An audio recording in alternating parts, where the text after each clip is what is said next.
బాధ్యతలు సత్యానికి అప్పగించి మంచి ఉద్యోగం సాధించిన మనోజ్, రోహిణి ముందు పెళ్లి విషయం బయట పెట్టిన బాలు, షాక్లో రోహిణి విద్య. ఇదంతా ఎలా జరిగిందో వీడియో ద్వారా చూసేద్దాం. వీడియోని ఎక్కడ స్కిప్ చేయకండి, చివరి వరకు చూడండి, పూర్తిగా మీకు అర్థమవుతుంది. వీడియోని లైక్ చేయటం, షేర్ చేయడం మర్చిపోకండి. మీ లైక్, షేర్ మాకు మంచి సపోర్ట్, ఇంకా ఎంకరేజింగ్గా ఉంటుంది. మొత్తం మీదకి చూసుకున్నట్లయితే కనుక బాలు అయితే కల్పనను తీసుకొచ్చేశాడు. కల్పన అందరి ముందుకు వచ్చి అన్ని విషయాలు చెప్పేసింది. మీ డబ్బు నేను తీసుకుని వెళ్ళిపోయినందుకు నన్ను క్షమించండి, కానీ నేను బయట మనిషిని. మీ ఇంట్లో మనిషి అయిన మనోజ్ మాత్రం ఏం చేశాడు? డబ్బుని దొంగిలించాడు. ఆ డబ్బుని తీసుకొని తెచ్చి నాకిచ్చాడు. మరి మీ ఇంటి దొంగని ముందు మీరు సరిచేసుకోవాలి కదా అంటుంది. దాంతో ఇక ప్రభావతి చాలా బాధపడుతుంది. కానీ నేను నా తప్పుని సరి చేసేసుకున్నాను ఆంటీ అంటుంది. సరి చేసుకోవడం ఏంటి అంటే, నేను తీసుకున్న 40 లక్షలతో పాటు 5 లక్షల రూపాయల వడ్డీ వేసి మరీ నేను తిరిగి ఇచ్చేశాను అంటుంది. ఇచ్చేసావా అని అంటే, ఆంటీ నేను ఒక విషయం చెప్తాను చూడండి. మీ అబ్బాయి మనోజ్ చాలా అమాయకుడు. ఎవరేది చెప్తే అది నమ్మేసే రకం. కానీ మీ కోడలు చాలా కంత్రి, దినకంత్రి అంటారే ఆ టైప్. నేను పార్లర్కి వెళ్ళి ఫేషియల్ చేయించుకుందాం అనుకుంటే బాలు నన్ను ఆ రోహిణి పార్లర్ దగ్గర దించాడు. అక్కడ తను నాకు ఫేషియల్ చేస్తానని చెప్పి కొంచెం సేపు వెయిట్ చేయమని మనోజ్ని పిలిపించి, పోలీసుల్ని పిలిపించి నానా రచ్చ చేసి ఆ రోజున నా దగ్గర నుంచి 45 లక్షలు వసూలు చేశారు అనగానే, ఇదంతా ట్రాష్ అత్తయ్య, అబద్ధం చెప్తోంది అంటుంది రోహిణి. అవునమ్మా, అన్ని అబద్ధాలు చెప్తోంది అంటే అబద్ధం చెప్పాల్సిన అవసరం నాకేంటండి? ఆ రోజు పోలీస్ స్టేషన్లో సెటిల్మెంట్ చేసుకున్న పేపర్స్ ఇవిగోండి. తనకు తెలియకుండానే బాలు దాని మీద సాక్షి సంతకం చేశాడు నా తరపున అని చెప్పని అంటుంది. దాంతో ఒక్కసారిగా కంగు తింటుంది రోహిణి. ఆ తర్వాత అదంతా బాలుగాడు ఈ అమ్మాయితో కలిసి ఆడుతున్న నాటకం అమ్మా అంటాడు. అది ఇక వెంటనే, అయితే ఆ ట్రాన్సాక్షన్ తాలూకు కాగితాలు తెచ్చావా ఫారెన్ అమ్మ అనగానే, తీసుకొచ్చాను బాలు అని చెప్పేసి అవి చూపించేసరికి, ఏది ఇటివ్వు అని చెప్పేసి రవి తీసుకుని చూసి, అవునాన్న 45 లక్షల రూపాయలు ఇదిగో ట్రాన్స్ఫర్ చేసినట్టుగా ఉంది అని చెప్పని అంటాడు. దాంతో ఇక అదే ఆంటీ, నేను నా తప్పు చేసిన తప్పుకి ఒప్పుకొని నా తప్పు లేకుండా నేను డబ్బు రిటర్న్ ఇచ్చేశాను అని అంటూ, ఇదంతా నేను ఇక్కడికి వచ్చి చెప్పడానికి కారణం బాలు మాత్రమే. బాలులో చాలా మంచితనం ఉంది. మనోజ్ మీ కొడుకన్న మాటే కానీ మీ మీద తనకి ఏమాత్రం ప్రేమ లేదు, మీ కుటుంబం మీద ఏమాత్రం గౌరవం లేదు. కానీ బాలు అలా కాదు, ప్రతి క్షణం మీ గురించే ఎక్కువ మాట్లాడుతూ ఉంటాడు అని చెప్పి నేను వెళ్ళొస్తాను అని కల్పన వెళ్ళిపోతుంది. ఇక అలా వెళ్ళిపోయిన తర్వాత ఇక ప్రభావతి అయితే మనోజ్ని, రోహిణిని పిచ్చ తిట్లు తిడుతుంది. రోహిణిని అయితే వేసిన దెబ్బ వేయకుండా వేస్తుంది. రోహిణి చాలా అవమానంగా ఫీల్ అవుతుంది. ఇంతందరి ముందు కూడా రోహిణిని నోటికొచ్చిన మాటలు మాట్లాడుతుంది. అలా మాట్లాడడంతో ఆ డబ్బంతా కూడా ఫర్నిచర్ షాప్ పెట్టారా అని చెప్పి సత్యం అడగడంతో, అవును మావయ్య గారు ఫర్నిచర్ షాప్ పెట్టామని చెప్పానంటే, మరి డబ్బు మీ నాన్న పంపించాడని చెప్పావు, మీ మావయ్యతో పంపించాడని చెప్పావు కదా అని అంటుంది. అంటే తర్వాత మా నాన్న దగ్గర కలెక్ట్ చేసి ఇచ్చేద్దాం అనుకున్నాను అంటుంది. అబద్ధం మీద అబద్ధం ఆడకు అని చెప్పేసి ఇక రోహిణిని బాగా కొడుతుంది ప్రభావతి. ఎవరు ఆపినా ఆగదు. ఇక ఈలోపు మనోజ్ని కూడా తిడుతుంది, కొడుతుంది, చిచ్చి అని వెళ్ళిపోతుంది. చూసారా, మనోజ్ కొడుకు కాబట్టి ఎక్కువ కొట్టలేదు, రోహిణి బయట నుంచి వచ్చింది కాబట్టి రోహిణిని పిచ్చ కొట్టుడు కొట్టింది అత్తయ్య గారు అని చెప్పి వీళ్ళు మాట్లాడుకుంటారు. ఇక అప్పుడు శృతి అయితే, అయినా రోహిణి కూడా అలా మాట్లాడటం కరెక్టా? నేను ఆ షోరూమ్ పెట్టించకపోతే, ఆ ఐడియా ఇవ్వకపోతే మీ అబ్బాయి పార్క్లో పల్లెలు తింటూ కూర్చునేవాడు అని చెప్పి మాట్లాడింది. అది కరెక్టా? బావగారికి గౌరవం ఎక్కడిచ్చినట్టు అని చెప్పని అంటుంది. దాంతో ఇక వెంటనే మనోజ్ ఇదంతా విని రోహిణి రూమ్కి వెళ్తాడు. వెళ్ళిన తర్వాత రోహిణికి మనోజ్కి మధ్య చిన్న వాగ్వివాదం జరుగుతుంది. ఇక అక్కడ రోహిణిది తప్పు అని మనోజ్ మాట్లాడతాడు. ఏం మాట్లాడుతున్నావు మనోజ్ అంటే, అవును ఆ రోజున డబ్బు వచ్చినప్పుడు మా అమ్మ వాళ్ళకి చెప్దామంటే నువ్వే కదా ఆ వెధవ సలహా ఇచ్చి షోరూమ్ పెట్టించావంటే దానివల్ల ఏం నష్టపోలేదు కదా అంటే, కానీ 30 లక్షలు నష్టపోయాంగా. ఆ రోజు అన్ని రకాలుగాను అపశకునాలు ఎదురవుతున్నాయి. వద్దు ఆగుదామంటే మంచి మంచి అవకాశాలు పద్దాక రావు మనోజ్, పెట్టు సంతకం అని చెప్పి ఆ రోజున బలవంతంగా నాతో సంతకం పెట్టించావు. ఏ ఉపయోగం? 30 లక్షల రూపాయలు ఎవడు తిన్నట్టు అని చెప్పని అంటే, మనం పోలీస్ కంప్లైంట్ ఇచ్చాం కదా, వాళ్ళే కలెక్ట్ చేస్తారు, నువ్వేం కంగారు పడకు అని చెప్పని అంటుంది. అవునవును అంటాడు మనోజ్ అయితే. ఇక ఆ తర్వాత ఆ రోహిణి అయితే నోరు జారి మాట్లాడుతుంది. డిగ్రీల మీద డిగ్రీలు చదివావు, ఏం ఉపయోగం? ఆ డిగ్రీల వల్ల ఏమైనా ఉపయోగం ఉందా? నేమ్ ప్లేట్ బయట దిష్టిబొమ్మ పక్కన పెట్టడానికి తప్ప ఎందుకన్నా పనికి వచ్చిందా అంటే, రోహిణి నన్ను చాలా ఇన్సల్ట్ చేసి మాట్లాడుతున్నావు, బాగోదు చెప్తున్నాను అంటాడు మనోజ్ అయితే. అనేసరికి నేను ఇన్సల్ట్ చేసి మాట్లాడుతున్నానా? నాకేమంత కర్మ పట్టలేదు, ఏంటి ఇన్సల్ట్ చేసి మాట్లాడుతుంది, అసలు ఏమనుకుంటున్నావు నువ్వు అని చెప్పేసేసి అంటే, సరే రోహిణి నువ్వు మాట్లాడిన మాటలే నిజం అనుకుందాం, ఓకేనా?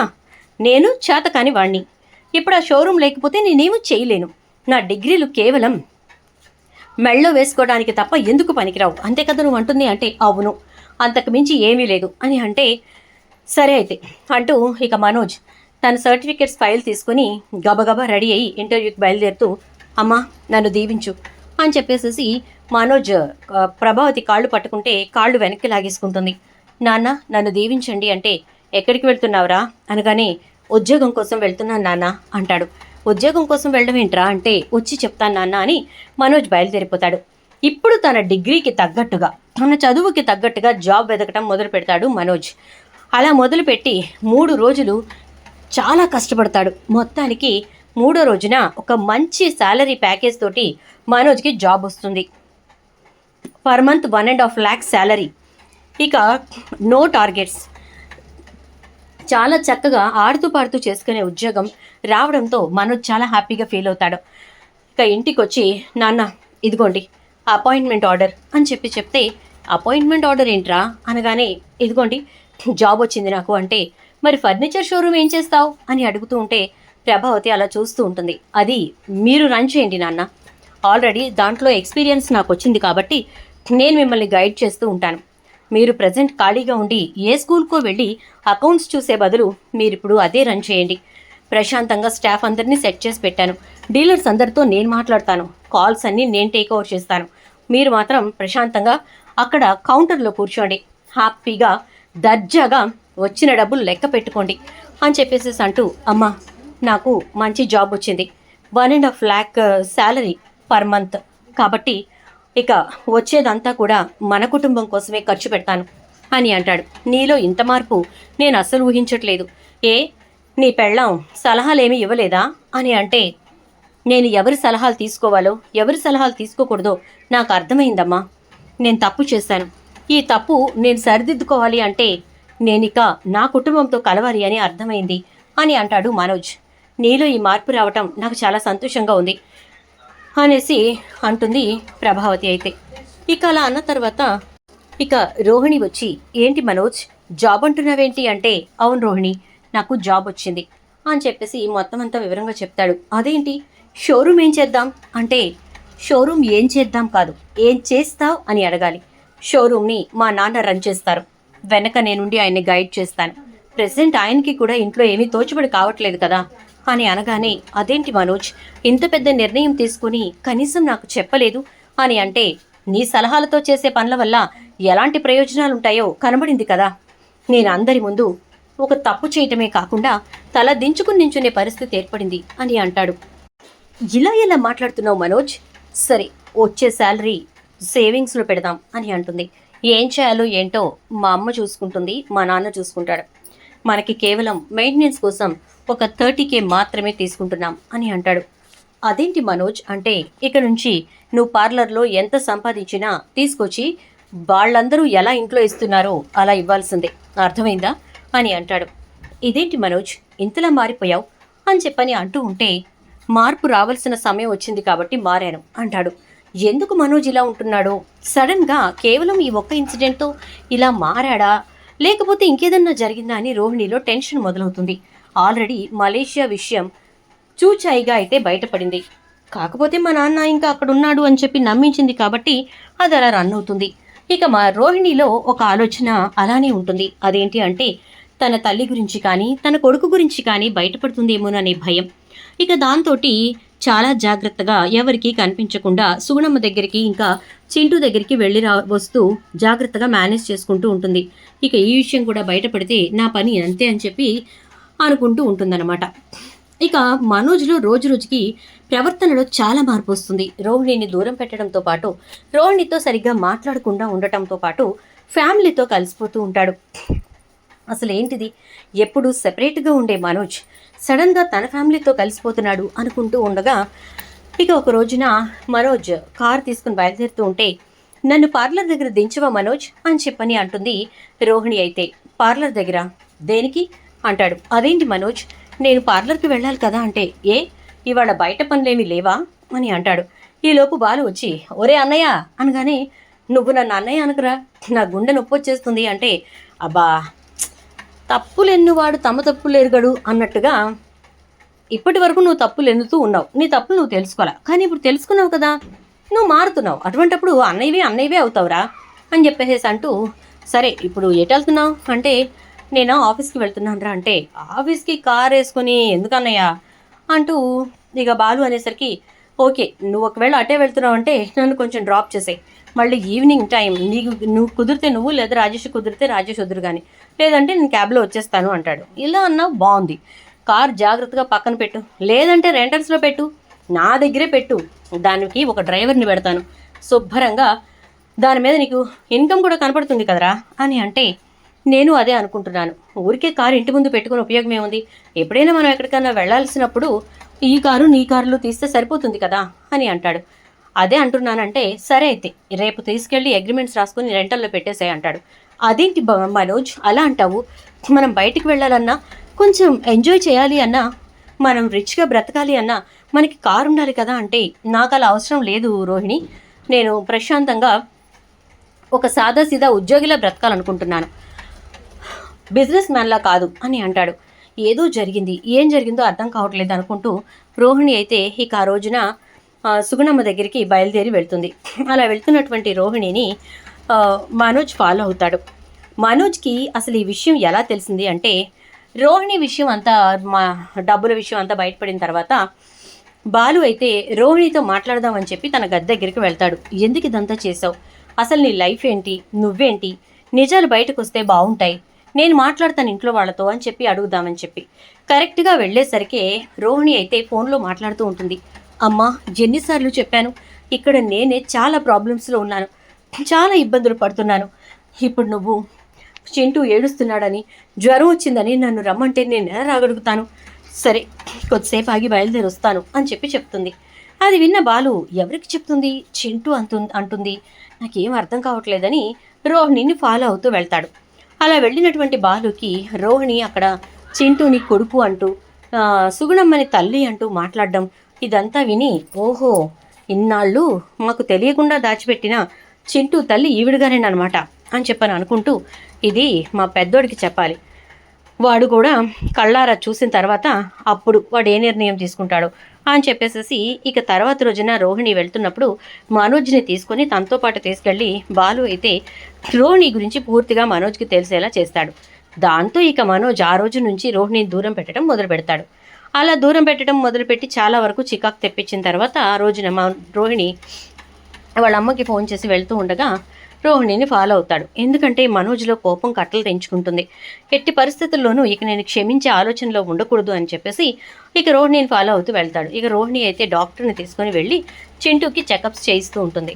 చేయిస్తూ ఉంటే ఇక వాళ్ళ అమ్మ అయితే, కన్న తల్లిగా నువ్వు ఉన్నావు కాబట్టి సరిపోయింది, లేకపోతే ఏంటి పరిస్థితి, బిడ్డను అలా చూస్తూ ఎంతలా ఏడ్చానో తెలుసా అంటూ ఉంటే, పోనీలేమ్మా ఇంకేముంది, అయితే గీతే కాపురం పోతుంది, అంతకుమించి ఇంకేం జరగదు కదా అంటే, అదేంటి అలా అంటావు అని చెప్పనంటుంది. మరి ఇంకేంటమ్మా, నువ్వు మాటికి ఫోన్ చేస్తూ ఉంటే, నేను నీతో మాట్లాడుతూ ఉంటే ఇంట్లో వాళ్ళు ఎవరైనా వింటే అప్పుడేంటి నా పరిస్థితి అని అనేసరికి, ఏంటమ్మా ఎందుకు అలా మాట్లాడుతున్నావు అని చెప్పేసి అంటుంది సుగుణమ్మ. మరి ఏంటమ్మా ఇది, వాడికి జ్వరం వచ్చింది, డాక్టర్ని పిలిపిస్తే అయిపోతుంది, నేను వచ్చి డాక్టర్ని తీసుకొస్తే తప్ప ఇక్కడ పని జరుగుతున్నట్టుగా మాట్లాడతావు, సరే తీసుకొచ్చానుగా చూశారు కదా, ఇక నేను బయలుదేరుతాను అంటూ ఉండేసరికి, ఎక్కడికి రోహిణి అంటూ మనోజ్ వస్తాడు. షాక్ అయిపోతుంది రోహిణి అయితే.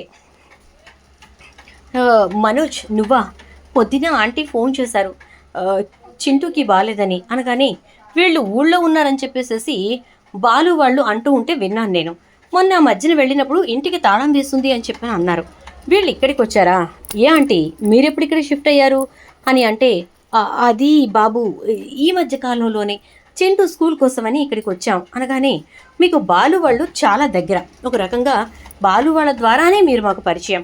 అలాంటిది బాలు వాళ్ళకి ఫోన్ చేయకుండా రోహిణికి ఎందుకు కాల్ చేశారు? రోహిణి ఎందుకు అంత స్పెషల్ కేర్ తీసుకుంటోంది? చింటూ అమ్మ అంటూ రోహిణిని ఎందుకు హత్తుకుంటున్నాడు? నాకేం అర్థం కావట్లేదు, కొంచెం అర్థమయ్యేటట్టుగా చెప్తారా అని అనగానే అది అది బాబు అంటూ ఉంటుంది సుగుణమ్మ.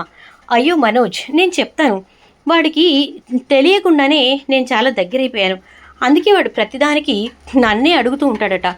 ఆంటీ చెప్పారు, ఇక అందుకే మీరు ఇక్కడే ఉన్నారు కదా, అందుకోసం ఇక అలా మొత్తం మీద ఏదో కవర్ చేద్దామని ప్రయత్నించిన రోహిణి, నేను ఒక మాట చెప్తున్నాను వింటావా? ఇక్కడ కనిపించే దృశ్యాన్ని చూసి ఎవ్వరూ కూడా వాళ్ళకి నీకు సంబంధం లేదని, కానీ నేను నిన్ను ఎప్పుడూ ఫాలో అవుతూ వచ్చాను, ఏం జరుగుతుందో తెలుసుకున్నాను. ఈరోజు నా కడుపు రగిలిపోయి నేను నీ వెనకే వచ్చి మొత్తం అంతా కూడా మళ్ళొక్కసారి రుజువు చేసుకున్నాను. ఏంటి రోహిణి ఇది అంటూ ఉంటే, నువ్వు నన్ను ఫాలో అయ్యావా? ఏం మాట్లాడుతున్నావు మనోజ్? నా మీద నువ్వు అనుమానం కట్టుకున్నావా అని అంటే, నిన్ను అనుమానించాల్సిన అవసరం నాకేంటి రోహిణి? నువ్వు వీళ్ళ దగ్గరికి రావడం, చింటూ నిన్ను అమ్మ అని పిలవడం నా తమ్ముడు చూశాడు. వాడే నన్ను తీసుకొచ్చి నాకు మొత్తం చూపించాడు. అక్కడి నుంచే నేను దూరం పెట్టడం మొదలుపెట్టాను, నా కుటుంబానికి దగ్గర అవటం మొదలుపెట్టాను. నీ మాటలు నమ్మి, నీ మాటలు విని నేను నిజంగా నువ్వు నా లక్కీ చామ్వి అనుకున్నాను. కానీ నువ్వు నా లక్కీ చామ్ కాదు, నువ్వు కేవలం నా జీవితాన్ని నాశనం చేశావు, నా కుటుంబాన్ని నువ్వు నాశనం చేశావు అంటూ ఉంటే, ఏంటి మనం చాలా మాట్లాడతావు అని చెప్పేసి రోహిణి ఏదో చెప్పబోతుంటే, దయచేసి ఇక నువ్వు నాతో ఉండే ప్రయత్నం కానీ, నాతో జీవితం పంచుకోవాలనుకునే ప్రయత్నం కానీ అస్సలు చేయకు.